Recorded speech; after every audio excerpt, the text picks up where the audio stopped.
There's one single sex boundary Julie and I wish we had committed to back when we were dating. Sorry, your hair was sticking up. Look at me. Look at me. This is called light petting. Look at me. This kind of touch is okay. You may touch your date like this. That's the boundary. Okay. You can touch the front part of their forehead. Love Ed with Julie and MJ. What if there was just one decision that you could make that would eliminate virtually all sexual tension in your dating life? There is one thing Julie and I wish we would have committed to back when we were dating, and we're going to share that with you today on Love Ed with Julie and MJ. It's stuff you should know before you date. Well, it is if you want to build relationships instead of regrets. And it's because of our own regrets that we want to share wisdom that we've gained from making poor dating decisions. Indeed. And Julie, what is it, that one thing that we wish we would have done? We wish we would have committed to keeping our dating life out in the open. And by that we mean we should have never allowed ourselves to date in a way that isolated us without any accountability. We should have never gone places where we knew we would have uninterrupted privacy, ever. Yeah. And so we make the same recommendation to you. We urge you to determine not to hang out in places where you know nobody else will be around. And if you wind up being as crazy about each other as Julie and I were when we were dating, even having people in the theoretical near vicinity is not going to be enough.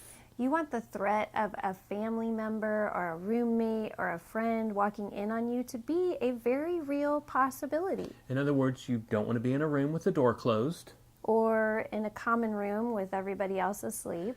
Or tied up or incapacitated in some other form or fashion. Hopefully that's not happening anyways, but No. what about parking? Oh, sure, parking's fine, as long as you immediately exit the vehicle after putting the car in park.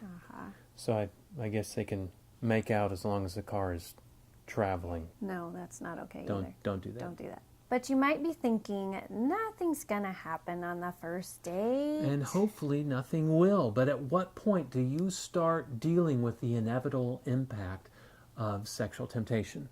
Now, waiting till there's a problem is never the best plan. Furthermore, Ephesians 5 says there shouldn't even be a hint of sexual immorality.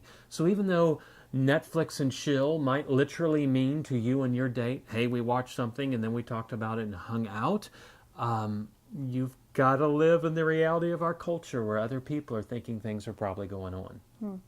1 Thessalonians 5 says, abstain from all appearance of evil. No hint, no appearance.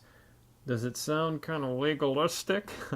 Please believe me, Paul makes these pleas because he wants us to live in freedom. Just listen to what he says in Galatians 5. For you were called to freedom, brothers and sisters, only do not use your freedom as an opportunity for the flesh, but through love serve one another. Now, the context of this verse is not actually referring to sexual purity. It's talking about circumcision. Oh, you're not going to talk about circumcision. Not today. Please, no. That's another video. But after chastising the Galatians for getting all legalistic about circumcision, Paul then declares the Christian life is not about rules, but faith and freedom. However, according to that Galatians 5 verse, the whole point of freedom isn't so that we can do whatever we want to do, but that we can do whatever is most loving. Absolutely. And one of the most loving things you can do for your date is to respect their body as the temple of the eternal Holy Spirit, instead of treating it like your personal plaything for the evening. And in that spirit of freedom, we ask you to consider this one single sex boundary of keeping your dating life out in the open. It makes keeping sexual purity so simple. If your dating life is out in the open, it basically declaws sexual temptation. If you aren't alone, exactly how far would you go on a date? Well, assuming you aren't both exhibitionists, then you're not going to go very far. Did I say very far? Hopefully not Very far. very far. But again, it's not Very, all very. about avoiding sexual temptation. Paul says to use your freedom, not to brag about how pure you are, but to use your freedom as an opportunity through love to serve one another. And that, my wise individual, is what we want to set you free to do. Not focusing on, well, we're alone, but we don't want to do that, and we don't want to do that. But we're out in the open, so I can just enjoy getting to know you better and enjoying your company. But last week we talked about why physical boundaries fail. Ah, yes, we shared how most physical boundaries fail to take into account that both sexual temptation and sexual purity start not with what we do with our bodies, but with what we do with our minds. So how does this one single sex boundary not have that weakness? Well, that sounds like stuff you should know before you date. Yeah, that's what I asked. And if you're wondering the same thing, join us again next week for Love Ed with Julie and MJ. Love Ed with Julie and MJ.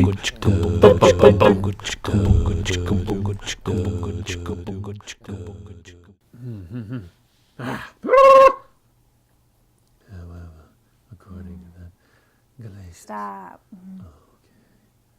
That would be funny to do a video about sexual temptation talking like this. Are we going to have to do the little clicky thing again because of your...